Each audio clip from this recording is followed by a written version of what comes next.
गुरु जी बहुत अच्छी बात है। वो लोग भुलाने की कोशिश नहीं करते, भूलते नहीं लोग। जितना याद रखना आवश्यक है उतना ही कुछ चीजों को भूलना भी जरूरी है। जैसे याद रखना अपनी संस्कृति को, भाषा को, देश को, समाज को, इस सब को जितना याद रखना आवश्यक है उतना ही राजन सर कुछ चीजों को भूलना भी बहुत जरूरी है। अगर आप एक अच्छे समाज की संरचना चाहते हैं तो कुछ चीजों को भूलना भी सीखिए। यदि आपने भूलने की आदत नहीं डाली तो बेमनुष्यता, कटुता, दुश्मनी ये कभी जाएंगी नहीं। उदाहरण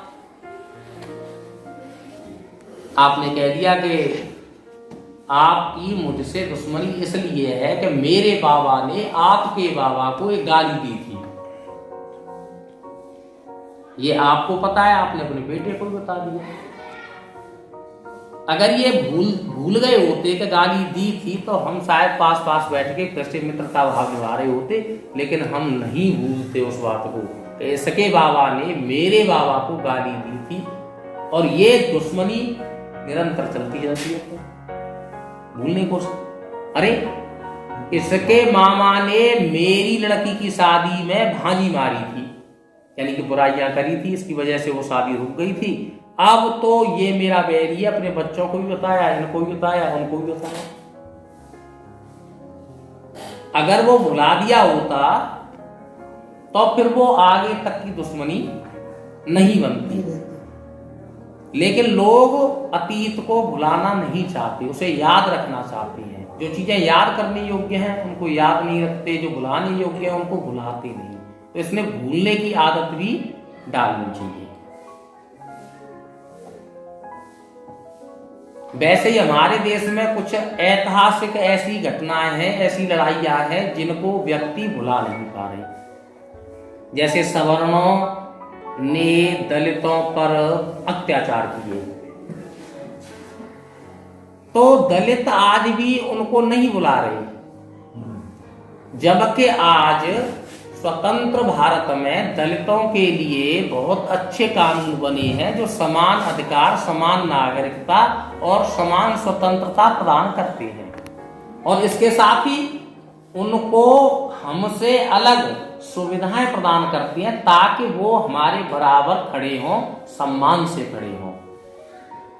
लेकिन उसके बावजूद भी दलित आज भी उस चीज को नहीं भुलाते कि हमारे पूर्वजों के साथ ये हुआ था। और नहीं भुलाते हैं तो दुश्मनी नहीं जाती, नहीं भुलाते तो दुश्मनी नहीं जाती है। उनकी सुरक्षा के लिए, सम्मान के लिए, अधिकारों के लिए तमाम कानून बन गए हैं, लेकिन फिर भी उनको ये रहता है कि सवर्णों ने हमारे साथ, हमारे पूर्वजों के साथ गलत किया और हमें इसका बदला लेना चाहिए।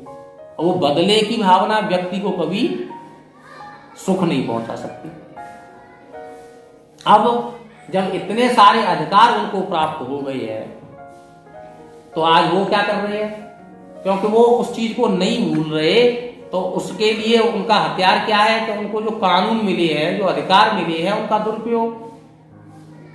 आज किसी भी संभ्रांत पर, किसी भी सवर्ण पर SC ST लगा देना, और यहां तक कि एक घिनौनी धारा है 376, उसको भी लगा देना।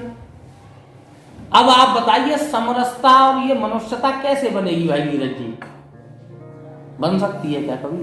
भूल कर तो बन सकती है, नहीं बन सकती, भूल कर बन सकती है। वो उसको नहीं भुला रहे कि हमारे पूर्वजों ने उनके साथ ये किया था। अब हम ये नहीं भुला पाएंगे कि तुमने मेरे पिताजी पर खामखा 376 लगाई, तुमने SC ST एक्ट लगाई, तो मैं ये नहीं भुला पाऊंगा। वो व्यवस्था, मनुस्मृति में जो व्यवस्था थी 4 वर्णों की, वो उस समय की एक राजनीति थी, एक संविधान था कि इस तरह से ये व्यवस्था चलेगी। और उसके तहत आपके साथ कोई अपराध हुआ तो हम मानते हैं कि गलती है और उस गलती का सुधार होना चाहिए, और कानून और संविधान ने सुधार करवाया भी। ऐसा नहीं है नहीं करवाया सुधार, सुधार ही नहीं हुआ। सब दलित जो पूर्वजों के साथ अत्याचार हुए उनको नहीं बुला रहे, सवर्ण अब जो SC ST है उनको नहीं बुला रहे, दलित मनु स्मृति को जला रही है शास्त्री जी महाराज, दलित मनु स्मृति को जला रही है। और सवर्ण जब वो ऐसा करते हैं और SC ST लगाते हैं तो वो फिर उसके बाबा साहब डॉक्टर भीमराव अम्बेडकर जी की मूर्ति को ही क्षति पहुंचा देते हैं। अब वो इधर क्षति पहुंचाते हैं, वो इधर क्षति पहुंचाते हैं, इसलिए जो दुश्मनी का जो क्रम है, जो बदले लेने की भावना है, वो निरंतर चलती जा रही है। और जब ये निरंतर चलती जाएगी अभिषेक भाई, तो क्या भारत को गौरवशाली बना सकते हैं? क्या भारत, ये हम परिकल्पना कर सकते हैं कि भारत एक समृद्धशाली देश और एक गौरवशाली देश बन जाए? ये कामना की जा सकती है, क्योंकि यहाँ हम लोग तो आपस में ही मरे जा रहे हैं कि इन्होंने मनुस्मृति के आधार पर हम पर ये किया तो हम मनुस्मृति को जला देंगे, और डॉक्टर भीमराव अम्बेडकर ने संविधान बनाया और इनके लिए ये आरक्षण कर दिया, ये कानून बना दिए, इन कानूनों से हमको परेशान किया जा रहा है, तो हम इनको अब देखेंगे। और आज तो व्यवस्था इतनी अच्छी हो गई है कि आज कहाँ कौन ब्राह्मण रहा, कौन क्षत्रिय रहा, कौन दलित रहा, कौन कहाँ रहे कोई। आज तो जैसा काम कर रहा है, अगर कोई पढ़ाने का काम कर रहा है, शिक्षा दीक्षा का काम कर रहा है, तो वो अध्यापक है, ब्राह्मण है। DM की कुर्सी पर बैठे हैं कोई दलित, तो वो साहब हैं, हम जाकर के उनसे नमस्ते करते हैं। वैसे ही वो प्रथा थी, वहां भी नमस्ते उनसे करी जाती थी जो शिक्षा दीक्षा में पढ़ती, जो पढ़ लिख गए। मैं डॉक्टर भीमराव अम्बेडकर के बारे में बताना चाहूँ कि वो व्यक्ति उस समय का सबसे पढ़ा लिखा व्यक्ति था, और ऐसी परिस्थितियों में पढ़ा था जबकि उसे स्कूल में प्रवेश नहीं मिल रहा, उसके लिए पानी की अलग व्यवस्था थी, एक व्यक्ति उसको पानी अलग पिलाता था, और वो छुट्टी पर रह गया तो पूरे पूरे दिन प्यास से मरते थे। तो उनके भीतर भी कहीं ना कहीं तीसें थी। तो ये सब होता रहा, और इन कारणों को हम नहीं भूल पा रहे, तो कभी प्रेम का वातावरण और सौहार्द का वातावरण नहीं बनेगा, और सौहार्द प्रेम का वातावरण नहीं बनेगा तो कभी भी भारत को समृद्धशाली देशों की श्रृंखला में खड़ा नहीं किया जा सकता। मानो कि मनुस्मृति में एक श्लोक गलत है, तो कोशिश सबको मिलकर ये करना चाहिए कि उस श्लोक को हटाया जाए, उस पर बेल लगा दिया जाए। अगर मैंने कोई निबंध लिखा और उस निबंध में कोई मेरी एक लाइन गलत है तो उसको हटा दो, हो सकता है मुझसे गलती हो जाए, महापुरुषों से भी गलतियां हुई, और उसको हटा करके उसको सही कर दो, तब तो समरसता बनेगी। लेकिन बदलाव करने की कोशिश नहीं करते, बल्कि बदले को ध्यान रखते हैं। बदलाव नहीं करना है, बदले को ध्यान रखना है। मनु स्मृति में एक सभ्य समाज की परिकल्पना और उस समय की एक राज्य व्यवस्था और ये सब उसमें दी गई, तो एक बहुत अच्छी चीजें उसमें है। लेकिन छोटी सी चीज भाई सब शूद्र कहिए, तो उससे उसको जला देना, और फिर डॉक्टर भीमराव अंबेडकर जैसी हस्ती की मूर्ति को तोड़ देना, क्षति पहुंचा देना। उसने संविधान बनाया, उन्होंने इस देश के लिए वो 4 बार PhD किया उन्होंने, और विशेष परिस्थितियों में किया, और ऐसे महापुरुष की मूर्ति को किसी एक बात के लिए तोड़ देना। तो मैं दोनों ही बातों का घोर विरोध करता हूं।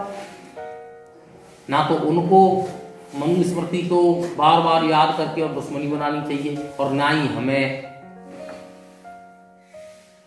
इनके द्वारा जो किया जा रहा है उसको याद कर करके और मूर्ति को हम क्षत विक्षिप्त कर रहे हैं। हालांकि कई बार तो ऐसा होता है, मैंने ये देखा गया कि ये जातिवाद की परिस्थिति है, ये कुछ छदम लोगों द्वारा उठा ली जाती है। कई बार तो ये देखा गया कि जैसे डॉक्टर भीमराव अंबेडकर साहेब के जो अनुयायी हैं और दंगा फसाद अगर करवाना है तो वो खुद ही वहां जाके कुछ तोड़ देंगे, और सुबह हल्ला होगा कि तोड़ गए, वो सवर्ण तोड़ गए, वो क्षत्रिय तोड़ गए, वो वैश्य तोड़ गए, वो ठाकुर तोड़ गए, तो हल्ला होगा। और सवेरे वो राजनीतिक परस्त जो लोग हैं, राजनीति परस्त, वो लोग क्या करेंगे कि उसका फायदा उठाएंगे, उनको एकत्रित करके अपने पास इकट्ठा करेंगे। लेकिन आम जनता को, आम लोगों को इसको समझने की आवश्यकता है। अगर हमने ये नहीं समझा तो निश्चित रूप से ये चीजें खत्म नहीं होंगी। और ये काम होते रहे तो घाव जो है, बदले वाले घाव, वो हमेशा हरे बने रहेंगे, वो सूखेंगे नहीं। ये सब चीजें अच्छी बात नहीं है हम सब के लिए। ना तो मनुस्मृति को जलाओ और ना ही डॉक्टर भीमराव अंबेडकर साहब की मूर्ति तोड़ो, और ना ही बेवजह कानून का दुरुपयोग करो, जो दुरुपयोग किया जा रहा है। तभी समरसता का भाव पैदा हो सकता है, तभी अच्छी चीजें हो सकती हैं। अन्यथा की स्थिति में भारत को गौरव प्राप्त नहीं हो सकता और सभ्य समाज की परिकल्पना करना भी कठिन हो जाएगा। कुछ गलत चीजें पहले हुई, कुछ गलत चीजें अब हो रही हैं। अब उन सब का बहिष्कार करो, उनको हटाने की आवश्यकता है। किसी को मिटा देने से कोई गौरव को प्राप्त नहीं होगा। इसलिए मैं तो ये कहना चाहता हूँ कि कोई अतीत में गलतियां हो गई हैं तो अपने अच्छे जीवन जीने के लिए उनको भुला देना ही श्रेयस्कर है। अगर आप भुलाओगे नहीं तो आप हमेशा कष्ट में रहोगे, दुश्मनियां बढ़ेंगी और ये सब चीजें होती जाएंगी। अच्छा जीवन जीने के लिए कुछ बुरी चीजों का भूलना ही आवश्यक है। Thank you.